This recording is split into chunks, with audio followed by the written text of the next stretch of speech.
I think the gentleman from Utah, our deputy chair of the Republican Conference, which makes him the likely next candidate for Speaker of the House. With that, I yield 5 minutes to Dan Kildee from the great state of Michigan. I thought you liked the gentleman from Utah. Just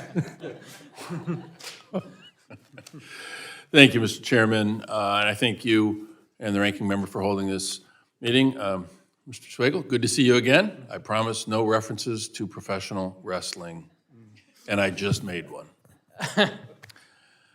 One aspect of the CBO baseline that I'd like to touch on is the projected tax revenues over the next decade. Obviously, we know Americans deserve a government that's fiscally responsible and is working to lower our national debt, but reducing our deficit means looking at the entirety of the budget, not just cutting those programs that are important to families, to seniors, and to kids, but also having a tax code that's fair, one that does not allow the wealthiest individuals and the largest corporation in this country to avoid paying anything close to their fair share in taxes. Our tax code should not let Fortune 500 companies get away with paying less in federal taxes than a teacher in Bay City, Michigan, for example, or a nurse in Saginaw, or a factory worker in Midland.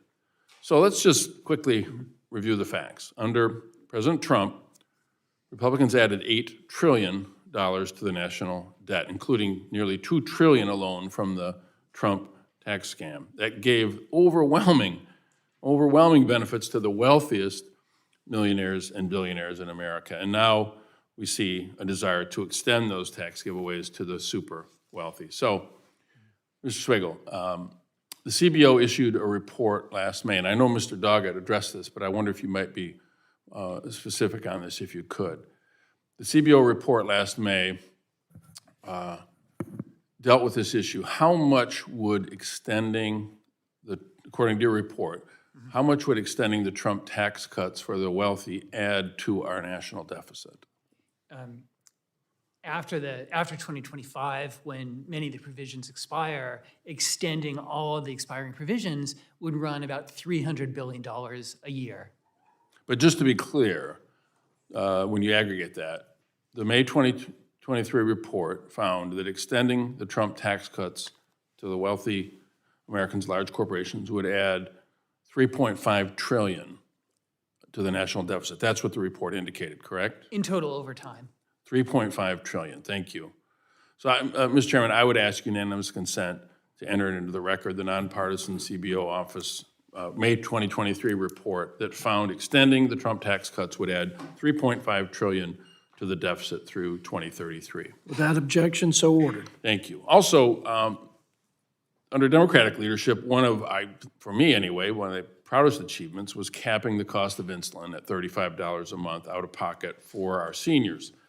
Democrats and President Biden got that done. And unfortunately, Republicans opposed that legislation. Under this new law, we also gave Medicare the power to negotiate directly with big pharmaceutical companies to stop them from charging our seniors and others outrageous prices for the medications that they rely on.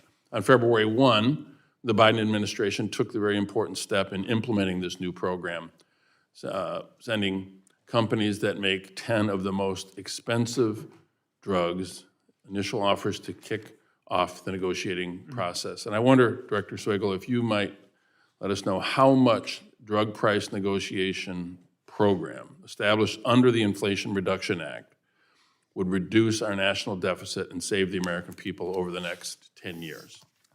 So our estimate was that the drug price negotiation you're focusing on would lower the deficit by just under $100 billion over the 10-year period. Is $98.5 billion of deficit reduction. Okay, so just for the record, I appreciate that.